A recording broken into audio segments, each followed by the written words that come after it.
Hot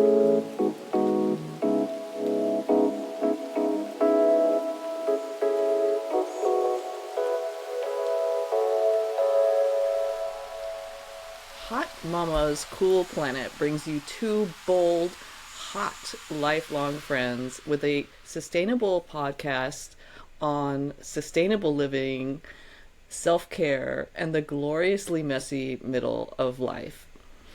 So, I'm Mishi, and I live in Northern California in a bicycling town called Davis, and I like to eat and I like to build a nutrition app that I've been building, and I got to work on it yesterday, which was really fun. And I am the mother of Manga Monster, who's an 11-year-old boy, and I've lived in many different parts of the world, and this is Myrrh. Hello, I'm Myrrh. I live in London after living most of my life in America, in mostly California, New York, a little bit in Texas, and I live here with my partner, the hairy guy, and our 13-year-old daughter, Godzilla. And I'm a researcher and a storyteller, and I have a YouTube channel about hair, and I also like to eat food. Yes. It's my favorite thing to eat, actually. Food is a good thing to eat, you know. I do it every day. I used to eat cardboard sometimes when I was a very young child, but that wasn't so good. Oh, that's called pica. That's like a disease, like you're, or so they, I don't know. Anyway, I'm glad you don't do it anymore. It's not good for Yeah, I didn't do it very often, but I just thought it might taste good because it smelled good. Anyways, so we have a wonderful topic today, which is Myrrh's trip to a recycling center. Mm-hmm. But before we get into that, we're going to share a small pleasure that we had this week. So I'll go first. Mm-hmm. I had a small pleasure yesterday. I was pouring myself a nice hot, what's the word I'm looking for? Not cup, but teapot. Yes, it is early in the morning. Yes, thank you.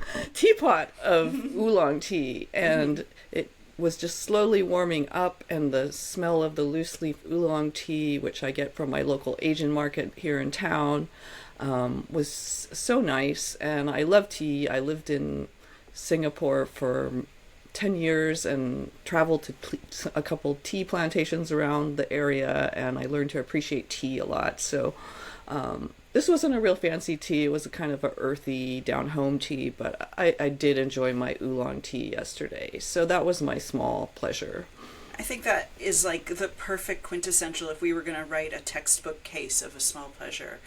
Smelling and enjoying and feeling the warmth of your cup of tea would probably be like the quintessential example. Yes. Mm-hmm. I had so many tiny pleasures this week. I think it's because I'm not working, and so I just have more time to devote to, enjoying everything around me. So I'm in a wonderful, difficult position of trying to choose among all of these wonderful tiny pleasures that I had this week. But I'm going to go with yesterday I had a big pleasure of hanging out with a friend. She had a surprise day off, so we got to hang out, and yeah, that was good. But my tiny pleasure within that was that we were having a little dance party in her bedroom, and we listened to a new song by Robin. Do you know who Robin is? She's a Swedish pop star dance music person. She's been around for like 20 years. I mean, she's awesome. She's done really popular music, and she just came out with a brand new album, and she's now in her 40s, and one of the songs is about like being horny when you're pregnant on IVF. And it's so cool.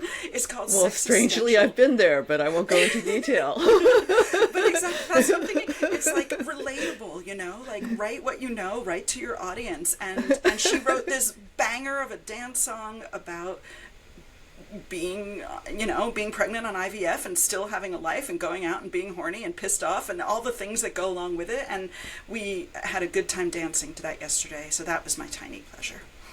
That sounds super fun. I'll have to look up this singer. It's a good song. Yeah. So how's about I tell you all about my visit to my local recycling/waste facility? Yes.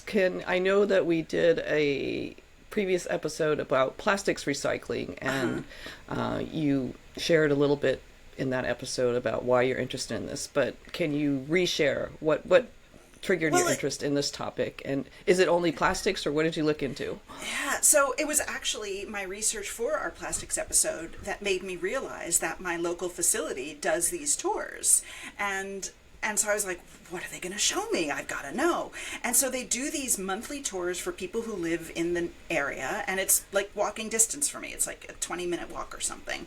And it turns out that they collect rubbish, the word for just like what you throw away here in Britain. They collect rubbish just from our council, our borough, which is a pretty big one in London. But then they collect recycling from several boroughs in London, from a lot, more than just us. So they're looked upon, this facility is looked upon as rather top of the line, state of the art sort of recycling and rubbish facility. What's the name of it?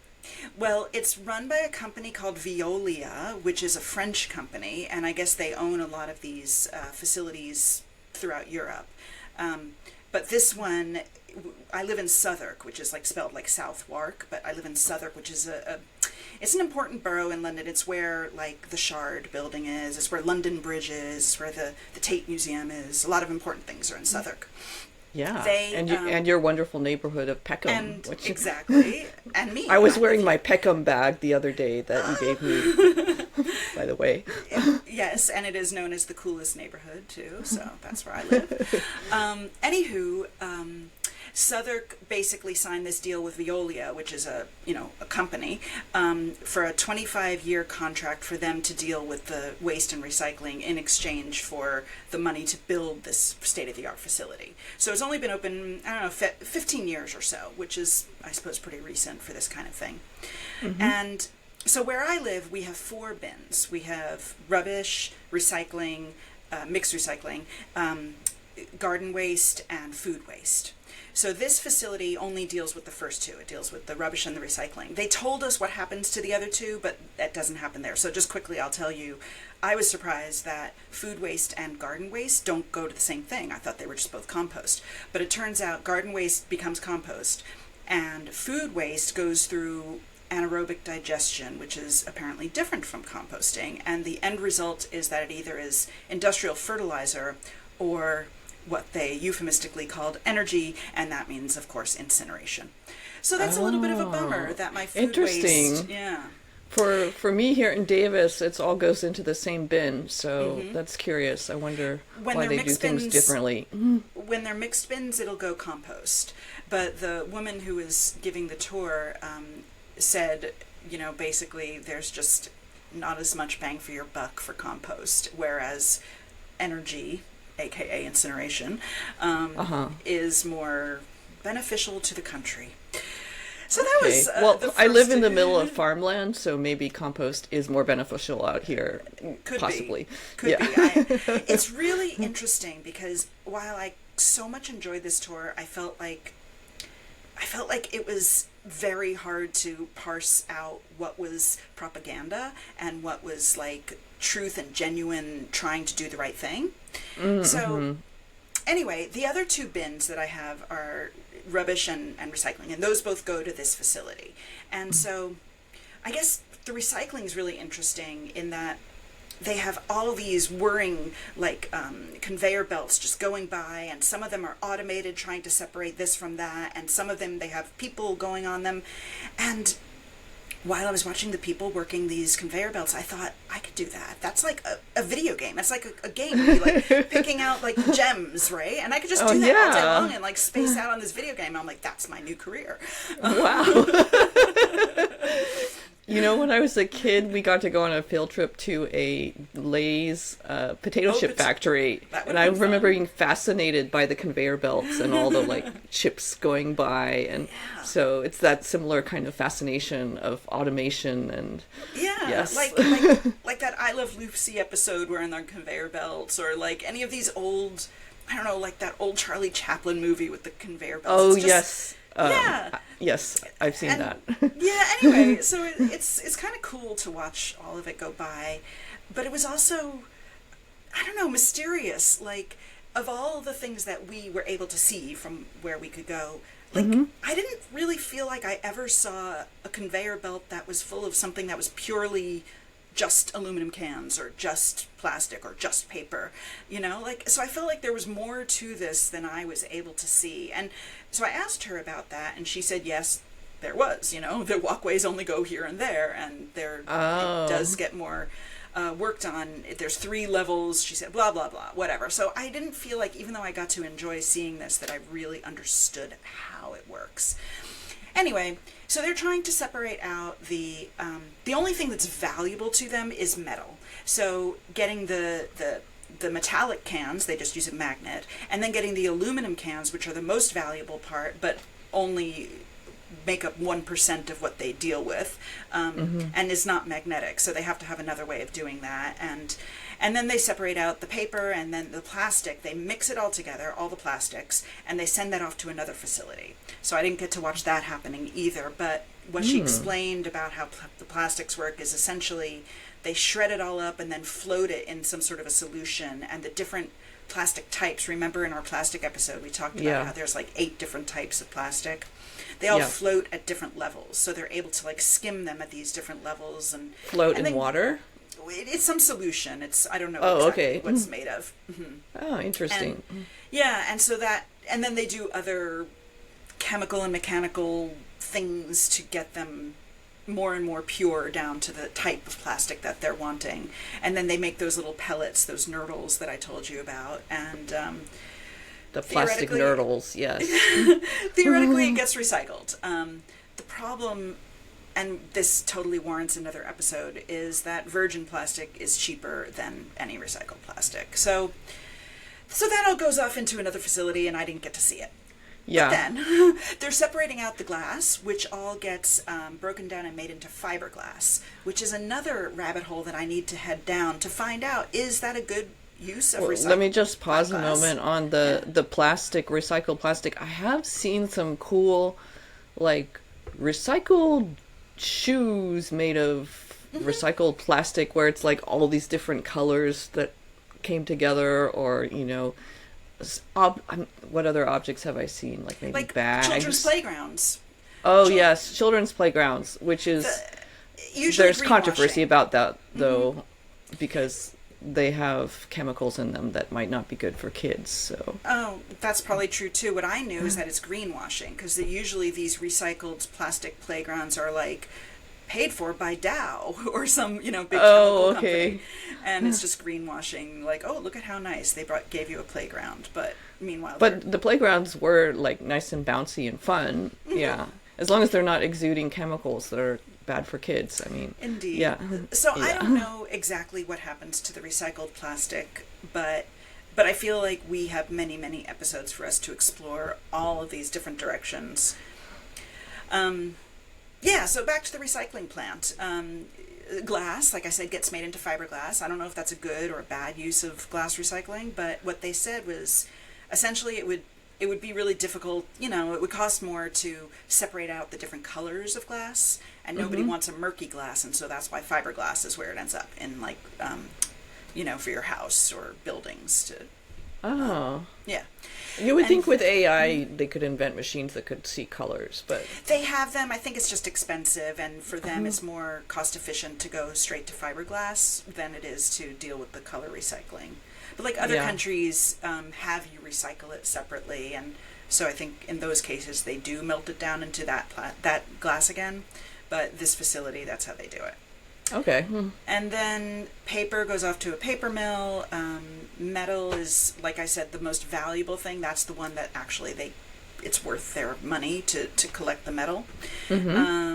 what else is there? And then, see, okay, here's where the propaganda comes in. So they showed us this one chart in the tour, which I wish, I'm a researcher and I deal with statistics a lot. And for me, it's really important how these things are explained. So they showed us this chart that said like roughly 1/3 or so, 33-ish% gets recycled. 50% gets made into energy, which I had to get them to say out loud that that's a euphemism for incineration.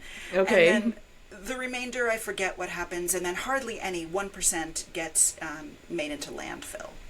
But what I don't know is this just for this facility? Is it for all of London? Is it for England? Is it for the UK? I mean, I don't know. So I'm not sure what they were telling me exactly. And then I also wasn't sure, because this facility has both the recycling and the rubbish one, when they're saying 30% gets recycled, is that just of the stuff that was put in your recycling bin, or is that including the rubbish bin as well?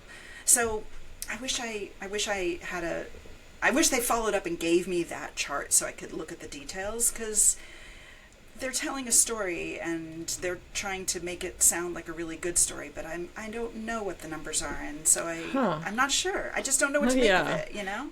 You're making me think that now I should do a trip to my local recycling, because I have actually been there once with my dad, because he's a super recycling, he loves to recycle, and he recycles for the whole neighborhood. It's a bit extreme and obsessive, but cool.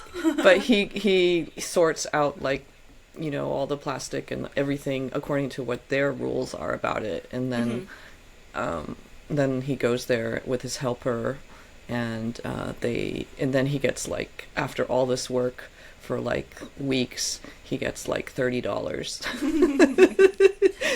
And yeah. But you should go if they have interest. So then they let us know more about the waste treatment facility, and we didn't get to explore that one as much. But what we got to see was essentially that it's worth it to them to try to pick the metal out. So they do that same magnet thing, and they try to get the aluminum cans out, and then everything else gets sort of shoved into these big tunnels where they let it rot for like 2 weeks or so and get rid of a lot of the water weight. And then from there they pretty much incinerate what's left. And so that's how it works. And then they talked about the incineration place, which is the energy place where it's really just down the road in I pass it on the train often from where I live, and it looks like a power plant, and it provides energy probably for my house here, so on the one hand the UK has really improved and no longer uses coal at all in any of its power plants, so that's great. We've gotten off of coal energy. But on the other hand, I just keep thinking of all this rubbish and how I wish that we didn't have so much waste, and we could keep remembering the reduce and reuse part first. Yes. Yeah. I'm also thinking of like that. What's that sci-fi movie where they have like the green something for what you're eating, and then it's like this cheery word that's covering up something not so nice that you're eating all the time. Well, I don't know about that, but with the greenwashing, No, not greenwashing. Yeah. It's green goop or something that people eat in the future. But anyway. Oh, you mean, wait, not the one that's made of people. Yes. Luckily, green. Soylent Green, thank you. Yes. It sounds like this cheery, nice word, like, it's energy, but actually it's just burning the leftover garbage. Exactly. Yes. I asked about... Although it's not burning up people, so yeah. Well, at least, that's better. Yeah. By a lot. I asked about how do they deal with the toxic emissions from burning all this junk, and she talked about how they have treatment and capture facilities and blah blah blah, and then in the follow-up materials she sent me a link to that showed a chart of their emissions, and for each of the toxic emissions that I guess the government counts, what percent are they allowed? Like, if they're allowed 100%, where is their bar chart? And for one of them, they were up to like 96% for, I forget which emission, like nitrous oxide. No, that would be like laughing gas. I have no idea what it was for. It was for some toxic gas. And for that one, they were like at 99%, but they weren't over 100% for anything. So I guess I'm supposed to walk away from this saying good, I think. Okay. I don't know. Anyway, and then in the follow-up material, I also signed up to be a recycling champion, and I'm not quite sure what that entails yet. So, yeah, so all of this was fascinating and confusing. I think you are a recycling champion. I think. Not like your dad, though. He's really a champion. Well, yeah. Yeah, he's got an obsession with stuff, like that it's valuable. He hates getting rid of stuff, so he wants it to still be used, and yeah. Well, good. He doesn't recycle because he actually needs the money, but I think it also gives him something to do because he's retired and had a stroke, and yeah, it's something to do. But yeah. And wasn't he raised during World War II with a lot of strict rationing? And I bet there's some childhood trauma coming out here. He grew up like rummaging through a rubbish heap with his brother when they were kids, like looking for stuff to play with and to use. And his family often didn't have enough to eat. So yeah. So there might be some of that going on. Yes, definitely. Yeah. He's a hoarder. So anyway, I'll keep you posted. But if you have the opportunity to visit your waste and recycling facility, for me it was a really fascinating and like I say, kind of confusing evening. Like, I came out of it with so much more knowledge and so many more questions. Okay, well that's actually an exciting place to be because there's more to explore. And I went to a pretty fun mixer last week that was a little bit like that. That was somewhat related to sustainability. It was a mixer that was hosted mostly by, it's this new building called Aggie Square in downtown Sacramento, and they had a sustainability mixer on energy, and they were talking about like the cars of the future will charge up their energy from home, so homes become almost like gas stations used to be, because everyone's plugging in their electronic cars into their home to get their power, so you have to kind of like plan ahead to the future. And anyway, this is in a similar state of mind where I'm like, thinking about all this stuff that we need to think about if we do go down that path, if eventually the US catches up to China and other nations that are going with EV vehicles, and so that was, but then I had all these questions as well and confusions because I'm not an electrical engineer, and yes. Yeah, I wish there was a bit more clarity that, for consumers like me and you to understand what's actually worth doing, what's really making a difference, and where should we be hedging our bets, where should we be, what direction, like is it worthwhile to do all this stuff?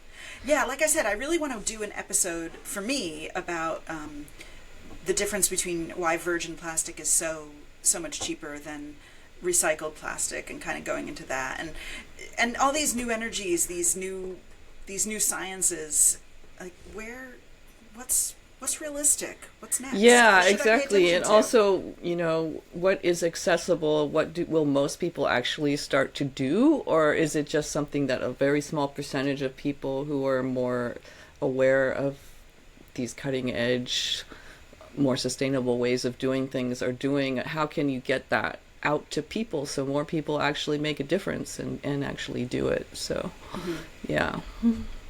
So I'll keep you posted what it means to be a recycling champion in Southwark, and if your recycling center gives tours, take it. For me, it was free and it was a fun way to spend an evening. I'll find out if they give tours. I can also just go with my dad and chit chat with the guys who work there, who they must know him now. So after so many visits. That would be fascinating. Do a documentary on it. Well, I don't know if it's documentary worthy, but yeah. All right, shall we close out? Yeah, so what intention do you have this week? I have a lot of intentions, but I've been reading a lot of like efficiency, productivity kind of books, and helping you work on productivity. And one of them had this idea of like, just get started. So like, not just do it, like that's too intimidating, but just get started. And it was like, and it's like with meditation, how when you're meditating, you're supposed to like focus on your breathing or whatever it is, and your mind's going to wander, and you have to just like recognize that your mind has wandered, and that's okay, and just bring it back and focus on your breathing. So in this case, I've been working on this other project, and it's like I avoid it all the time. I'm constantly procrastinating. It's just like, just get started. Just do the one thing, and then my mind wanders, and I go and watch YouTube videos. And just get started. Yeah. So I know. That's my intention for this week is to just keep my monkey brain getting started over and over and over again. Interesting. Yeah, we should do a whole episode about procrastination. It's such an interesting process. I think it's almost necessary in some ways to like, because there's like all this stuff that maybe you need to do before you do something else to sort of get into the right frame of. I mean, that's how I was yesterday when I was working on.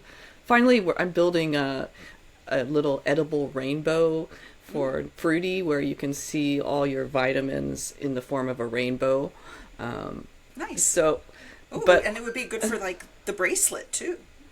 It could work as a bracelet. I'm thinking it in the form of a rainbow right now. But so from your recipes, anyway, I have been procrastinating that for days, and I finally just did it yesterday, and I was like, damn, this is going to take me like weeks, and I almost finished it. I'm like, oh. Right.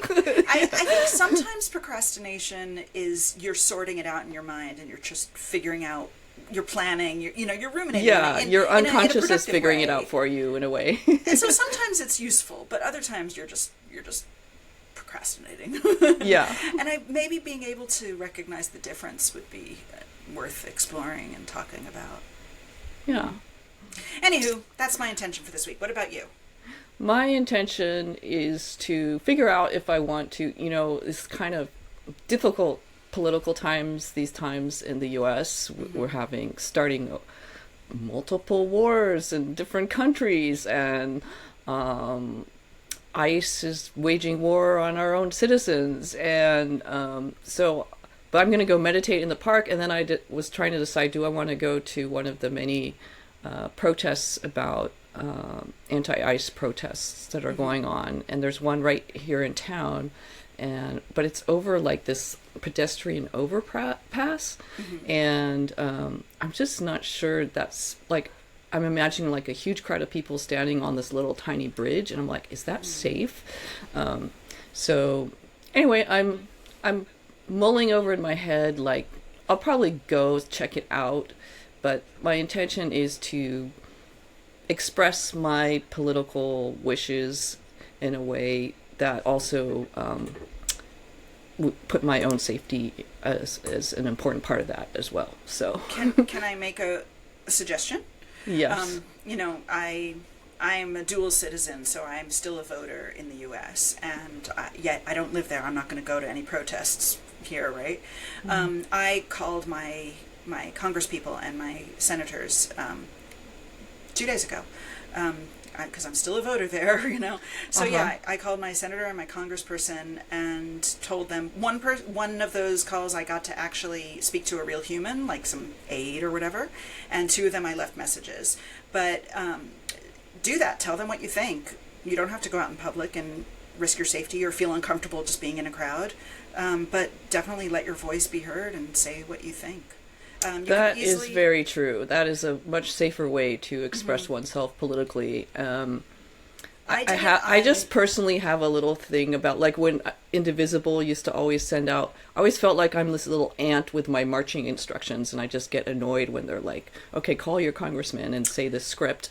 And well, that's to help you. I think they're trying to help you because for a lot of people, it's really intimidating to call and not know quite what to say.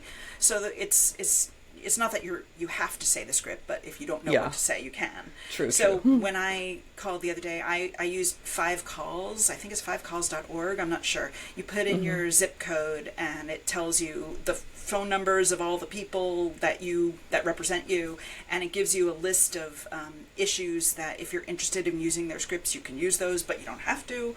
And so yeah, for me, it was just like, okay, there are the phone numbers. There's some cheat sheet if I need it. I'm gonna just true. Them, I think. Yeah. So maybe I'll call them off yeah. script. That's what I did. I kind of like I took a couple of bullet points from a couple of their things, but I definitely made it my own. And then they had to listen to this, woman in Britain ranting at them about, but because they represent me, I pay taxes. Yeah. My nieces went to public school there. I mean, this is important stuff. Yeah. All right. Well, this has turned out to be such a juicy episode. Who knew? Okay. Well, I'm also looking forward to our next episode with Tamiko. I'm looking forward to that too. Which is also touching on recycling, on plastics specifically. Awesome. And can't wait to hear what she has to say. Yeah. And art and yes. Anyhow. All right. Cool. Until next time. Okay. Take care. Bye. Bye.